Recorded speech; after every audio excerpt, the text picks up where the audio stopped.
Yeah, I don't care. You You know. also was telling the truth. That's your life. That's who you were. It's not like you was up here lying like No. But what happened to me one time that you got to be careful because your words are powerful, and I'm really not trying to. But it's a perfect example. East Coast, West Coast. I'm really tight with Biggie Smalls. I do know Tupac Shakur, right? I know that's weird to the young kids listening, but Biggie's my man, right? Family since day one, and Tupac, I know him. We cool. But I get up here and they do it to me. Yo, what do you think about the East Coast, West Coast? Yo, I don't know, man. But if somebody talk to me, it's on and popping out here. Like we can get it popping. This, whatever they want. This. Now Tupac's in jail doing time up in New York. The Spanish cats hear that and they start making them feel real uncomfortable in jail now. Right? Muta Bell could tell you the story. Right? So Tupac reaches out to me and says, yo, Joe, put him on the phone. I think it was Greg Nice from Nice and Smooth. Put him on the phone. He's like, yo, I got Tupac. So, bless you. He's like, I got Tupac. I'm like, yo, what's up? And he's like, yo, Joe, I f you. You know, my beef with them is this and this and that. He was like, you know, they're making it real uncomfortable for me in here. The Spanish dudes, it's like, you got on the radio, send a kite. You don't rock with me. So I had to send a real kite to the Spanish dudes in there and say, yo, I don't really have a problem with him. Like, don't do that.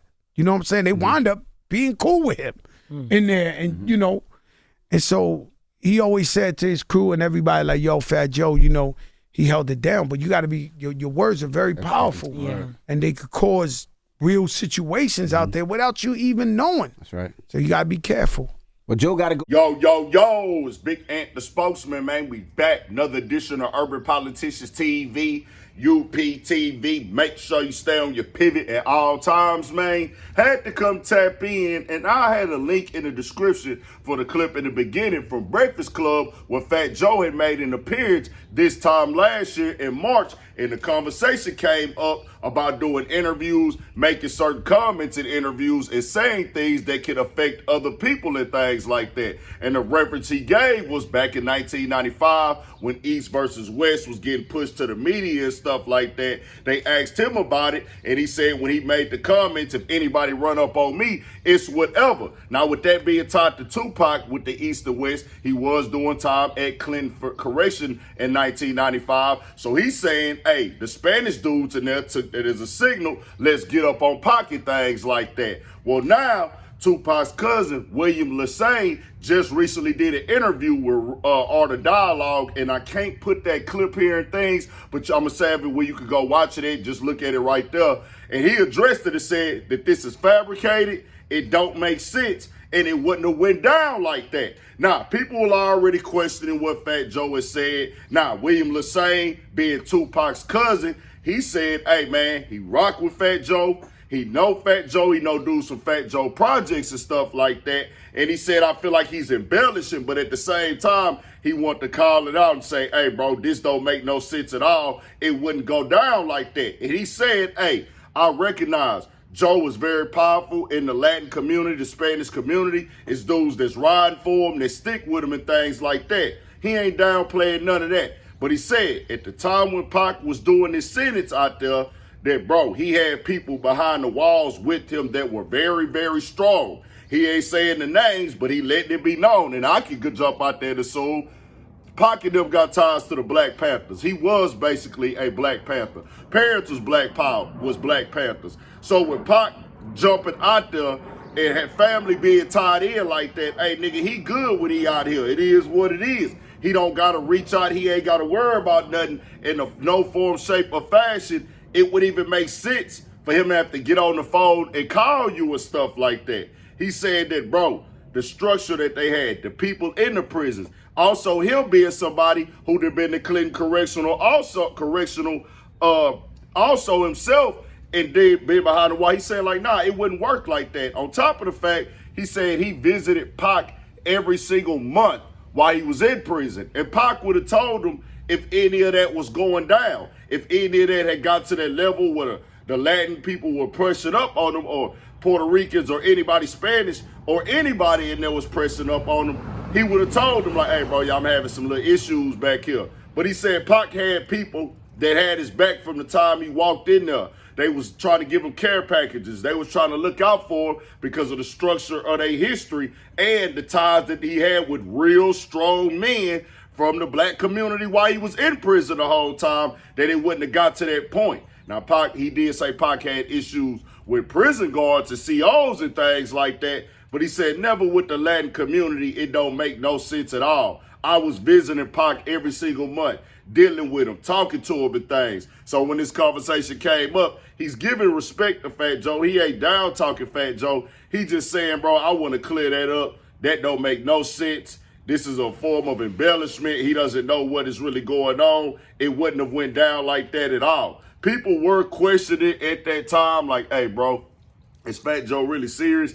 Did Pac really call him and say, hey, bro, can you tell the Latin guys in prison to get up off me and stop giving me a hard time and things like that? So it's just one of them things. Well, once again, the interviews, the podcast, the comments, even though it's a year old, he just did this interview on Art of Dialogue the other day, and I had been meaning to get to it and speak on it and stuff like that. When I seen it, like, oh, I remember when this was getting clipped up all over the internet. When he had said it, it was getting put up in the shorts and stuff. But now his cousin came out directly and addressed it like, nigga, I done been to that prison before. Nigga, I know how it go up in there. That ain't how it went at all. Plus the connections that Pac had, it wouldn't have been a thing that could be possible like that in the way that he's explaining it, because he wouldn't have had to go to Fat Joe or anybody. He could have handled that directly with his people. But we know the story after that. Pac was released after that, after the prison time. It got to death row and things, and the story is rest is history. But Pac that's why I always put Pac as my #1 artist of all time, bro. Pac been gone all these years, and his name still strikes up interest. His name still strikes up attention. People are going to watch. They're going to click. They want to hear Pac stories, true or false at times. People are still up on these conspiracies with Pac death. We seeing it coming back up again with the Keefe D situation and things like that, where, hey, the Pac really left the mark in this game, bro. And then when you look into, he had things going on that a younger 25-year-old might do that you would say, hey, bro, this out of pocket, you're tripping, you're doing too much, nigga. What do we got going on? You're pushing the right message and things like that. But then it's the beef side of this too as well.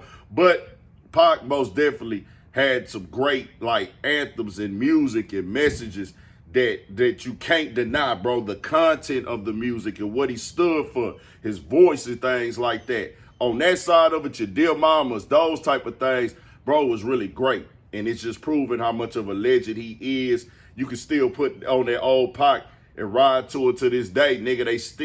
You still gonna catch them vibes. You still can, I was a kid when this was going on, but nigga, that's how I know how great it was, because I can remember where I was at the time when that nigga Pac was dropping and putting out these records. Nigga, I know the impact they had. And we didn't have no internet. We didn't have none of that. Nigga, it wasn't no directly he could get on the internet. We had to wait till stuff got published, came out, released. We couldn't be with Pac every single day. But every interview, that nigga left the mark. Every song, that nigga left the mark.